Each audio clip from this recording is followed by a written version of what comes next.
right, welcome to my YouTube channel, all things perimenopause. My name is Lucy, I'm 42 years old, I'm British, but I live in Medellin, Colombia, and I am very much in the swing of my perimenopause. I also recently certified as a menopause coaching specialist. I have been educating, learning, studying, all the things in order for me to understand how to help women who want to continue to thrive during this very important transition in their life. This particular episode today is all about perimenopause symptoms. And before we get started, a couple of things that I will just call out. The first is, if you haven't watched my video on estrogen, it's only 5 minutes long. I definitely recommend that you watch that before we get started because it provides really, really useful context as to why all of these things happen in our bodies and just how extensive estrogen is in the body. That's a really good foundational little video for you to watch, and then you can come on back here and we can get into the symptoms. The second thing is I'm going to go through most of the common symptoms in perimenopause today. But that being said, there are over 100 symptoms. What I have done is I have created a little A to Z cheat sheet of all of the symptoms that we know about, which you can also download from the link below. If you like this video, if you learn something, please, as always, give me the thumbs up so that I know that it's good. If you don't like it, give me the thumbs down. And also, if you want to keep hearing from me, ring my bell. That little bell, that's the subscribe button. That would mean the world to me. Welcome. Today, as I said, we're going to talk perimenopause symptoms, but if you haven't watched the video on estrogen, scurry back there first. And if you want to have the cheat sheet, you can grab it from the link below and it's absolutely free. Let's jump into perimenopause and the symptoms that you might experience. I am cheating today. I have my iPad because there are a lot of symptoms and I don't want to miss any of them. So I've grouped them together to hopefully help it make it a little bit more digestible. I'm going to start off with the really, really obvious ones, which is all to do with like our hormones and our reproductive and sexual changes. These are some of the symptoms that you may experience. And also, let's just remember, we are all individual and not every woman is going to experience every symptom or maybe even any symptoms. Just bear that in mind as I go through this list today. You might not have to deal with this. And if you have dealt with it, then, or you are experiencing it, or you think you might be experiencing these things, then just remember to subscribe. And I will also be talking about all of the things that we can do to keep ourselves healthy during our perimenopause. All right, so like I said, I'm going to first of all start off with hormones and our reproductive system and the things that change as estrogen goes on its little wild woo-woo journey. First things first, periods. Now, again, I am not a doctor, and you should always speak to your doctor if you are experiencing strange symptoms, but periods are definitely one of the things that is dramatically going to change as you go into perimenopause, and that can look different for all types of women. I'll give you an example for myself. My periods started changing probably about 4 years ago now. My periods used to be easy breezy, 3 days, light, done, easy. Now my periods are 5 to 7 days, and without hopefully it being TMI, they look different, they smell different, and they feel different, and they are not fun.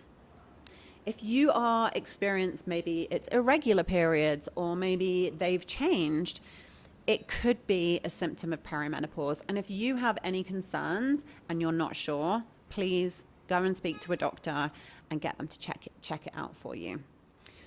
That's periods. They could be shorter, they could be longer, they could be lighter, they could be heavier. But TLDR, if they're changing, that is a very, very good signal. If you're in your 30s, 40s, or 50s, this could be your perimenopause. That's the first thing. Now, the second thing your vagina and your vulva. The vagina being the inner parts and the vulva being the outer parts. Basically, as our estrogen goes off on its little journey, it actually signals the change of atrophy. And atrophy is essentially, I guess, the crumbling, the breakdown of certain muscles, tissues, all of that kind of thing. In actual fact, the vagina can change fairly dramatically, and it can shorten. The muscles can change in terms of how they feel. You might feel differences, you might see differences. In actual fact, there was a great meme doing the internet recently where there was a girl hearing for the first time that actually the labia can also change in shape.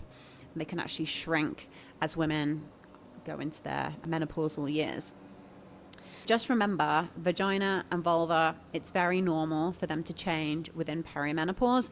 Some women will experience vaginal dryness, and there are things that we can do for that. And again, I will come on to those in other videos. The other thing that can obviously change is sex and libido. Not only your interest in sex, but also perhaps even your sexual feelings. It was kind of new news to me when I was doing my studies that actually this can be a time when a woman can really start to feel differently about her sexuality. Maybe she's starting to feel different in herself. And again, I will come on to that as another symptom a little bit later. But just generally changes towards your attitude to sex and your libido is something to watch out for. Possibly also pain during sex, and that could be related obviously to changes within the vagina or to dryness.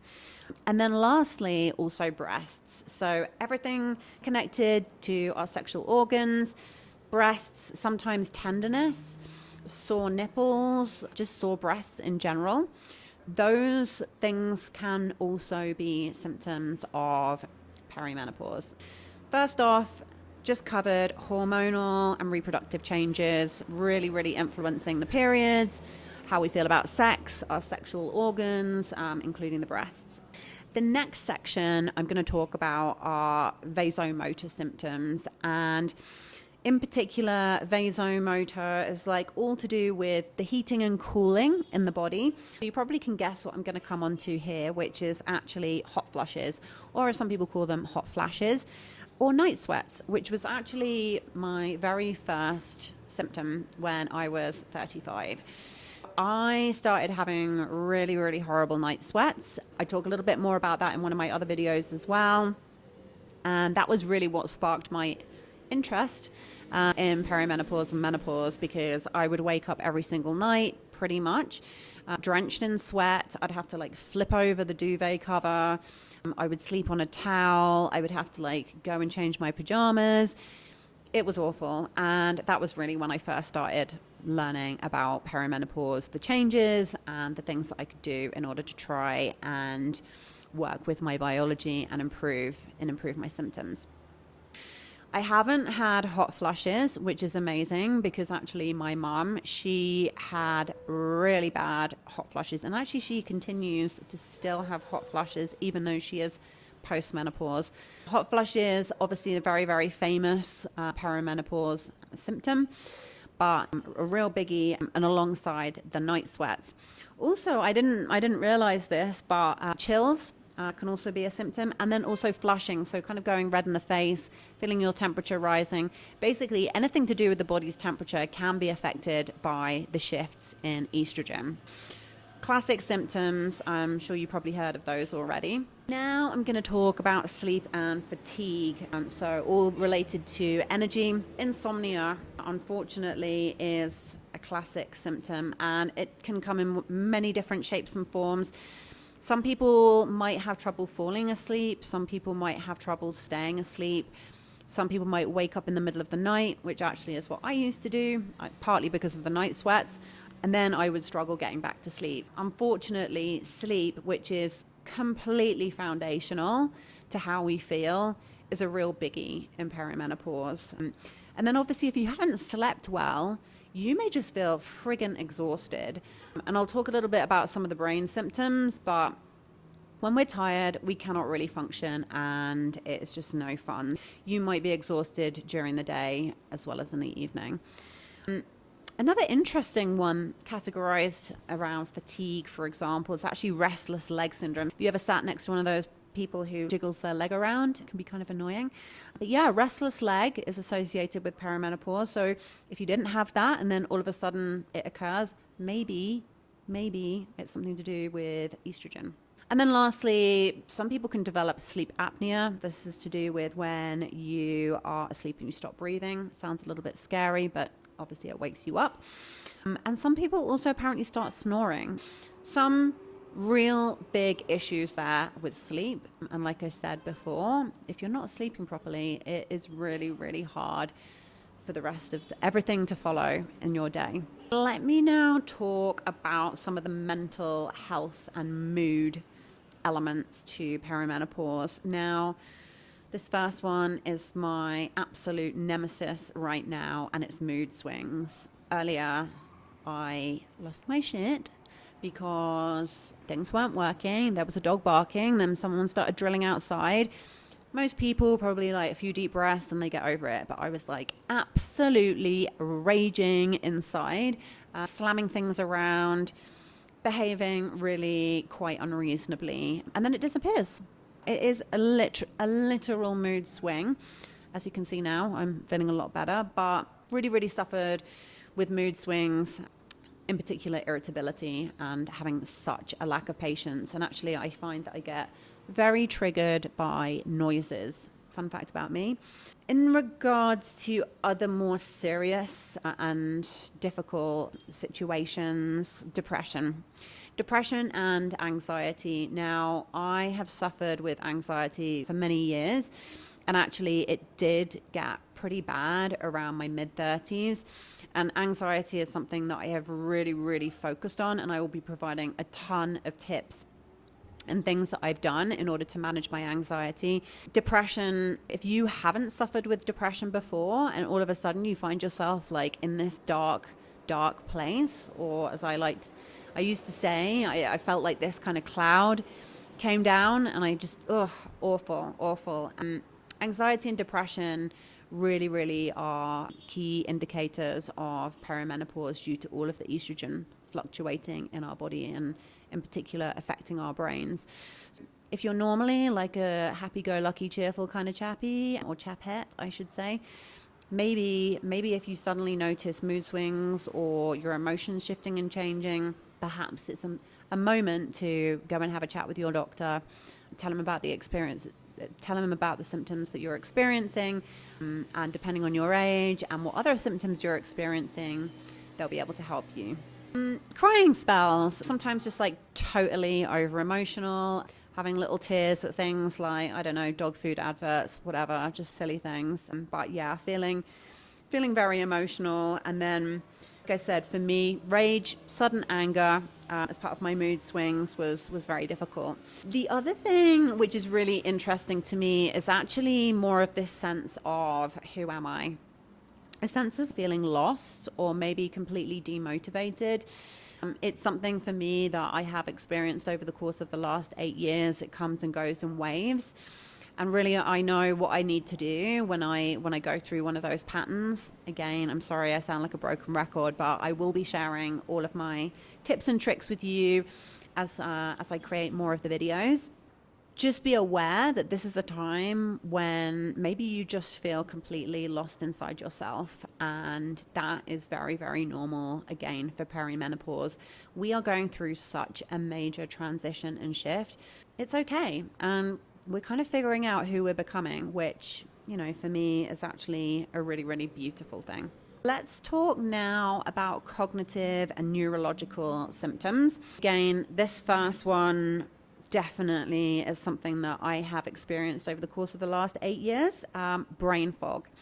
Again, there can be lots of reasons as to why you might have brain fog, but if you're of perimenopausal age, which, you know, we're talking 30s, 40s, 50s, and you haven't experienced brain fog before, or it's like suddenly you're walking into a room, you can't remember why you were there, or you're in a meeting and you can't remember the name of the person that's presenting, all those little things, the brain, the memory, everything is affected by estrogen. And these momentary memory lapses, they are very friggin' annoying and can sometimes be really embarrassing when you actually, like, for example, like I forgot the name of my friend's child. It can happen, be warned. And that might even be it might also include things like difficulty finding words, or you might not be able to concentrate. There's a lot going on in the brain. It's a very, very sensitive organ. Just be warned that perimenopause is going to play or could play havoc with it. So be prepared for that. I have also read that some people feel lightheaded or have headaches or migraines. Also, dizziness is another symptom. I haven't necessarily had dizziness so much, but in the last couple of years, I started experiencing vertigo, and I would just be sitting in a meeting, and all of a sudden, I would just feel very dizzy, but more like I was at a height. I don't know. It's a very strange thing to explain. But yeah, so watch out for that, another symptom. Then I'm now going to talk about physical and musculoskeletal changes. I am sure that if you've heard anything about perimenopause and menopause, you will have heard people talking about the importance of strength training, the importance of looking after our muscles. Now, again, this is kind of a use it or lose it situation. It's atrophy, again, where there's a degradation of the muscles, the tissues, the bones, all of that stuff, which is very much associated with aging. But again, with perimenopause and the fluctuations in estrogen, absolutely also a symptom that you might experience. You may be experiencing muscle aches, you might be experiencing joint pain, back pain, a range of different pains. I was experiencing a very strange pain in my finger, which I think was a joint pain, possibly like kind of similar to arthritis. I have also heard that carpal tunnel syndrome, that's also on my list, is also a perimenopause symptom. Anything inside your body that feels a bit weird could also be a symptom of perimenopause. This also includes things like tingling, numbness in the extremities, electric shock sensations. Thankfully, I have not experienced that. But another thing that I have experienced is actually itchy skin.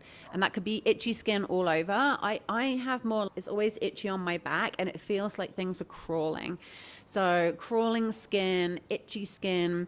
Sometimes we can also suffer from dry skin, dry eyes, dry mouth. And then also some people actually have problems like with feeling itching in their mouth. Some pretty interesting symptoms out there.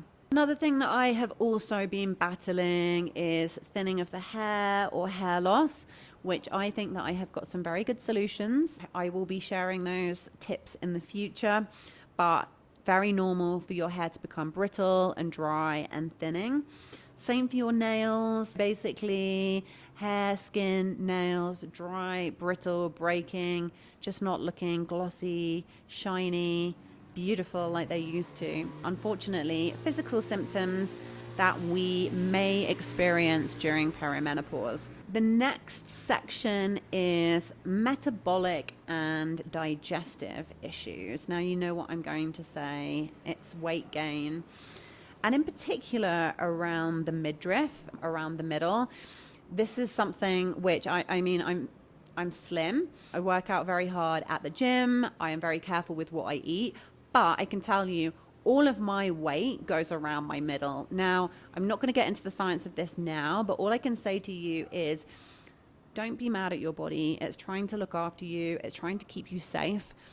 We just don't really like the fact that it's keeping us safe by putting weight all around our lower abdomen in the area that we don't want. But I have problems with my waist to hip ratio every time I weigh myself on my smart scales. Yes, unfortunately, weight gain is something that many women do experience during perimenopause, and especially around the middle. Other issues, bloating, a slower metabolism, or maybe you suddenly start developing food sensitivities. It's quite common to start experiencing allergies or have reactions to food that previously you were absolutely fine with. Maybe that's gluten, nuts. Just be aware if something rapidly changes, that could actually be perimenopause. And then also our ability to manage our blood sugar. So everything related to insulin, and again, something that I can talk a lot more on another time. But yeah, our resistance and our blood sugar stability definitely becomes a problem as we go into those perimenopausal years. Next section, cardiovascular and circulation. Here's an interesting one. Luckily, I haven't experienced this, but maybe you have. Heart palpitation, a racing heart, like laying in bed. I have definitely heard women talking about this where they're laying in bed and their heart is just literally racing and thumping. Tell me, maybe you have. Leave me notes and comments on the ones that you have experienced below. And then also high blood pressure, where perhaps maybe you've been absolutely fine for years and you go to the doctor just for a routine checkup and they're like, oh, sorry, your blood pressure's gone up.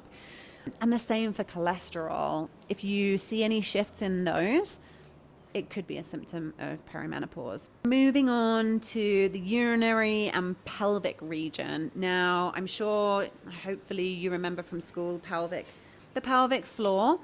It is a really important part of our biology. But again, as we grow older and as estrogen shifts and changes in our body, our pelvic region is just not the same. And again, some atrophy there. You may notice that, and this is the classic one, which I'm going to admit, it's obviously happened to me. It's like when you sneeze, you might pee a little bit, or maybe you're doing a really fast sprint on the treadmill and a little bit of pee comes out, or you lift a really heavy weight and a little bit of pee comes out. That leaking is very, very normal for perimenopause, as the pelvic hammock, it looks like a little hammock that holds together all of the organs in that region. It's not what it used to be. Maybe you'll notice that you also need to pee more often. Like when you need to pee, you really need to pee. Or maybe even a little bit of incontinence. And also more common as urinary tract infections. So UTIs become a lot more prevalent in women that are experiencing perimenopause.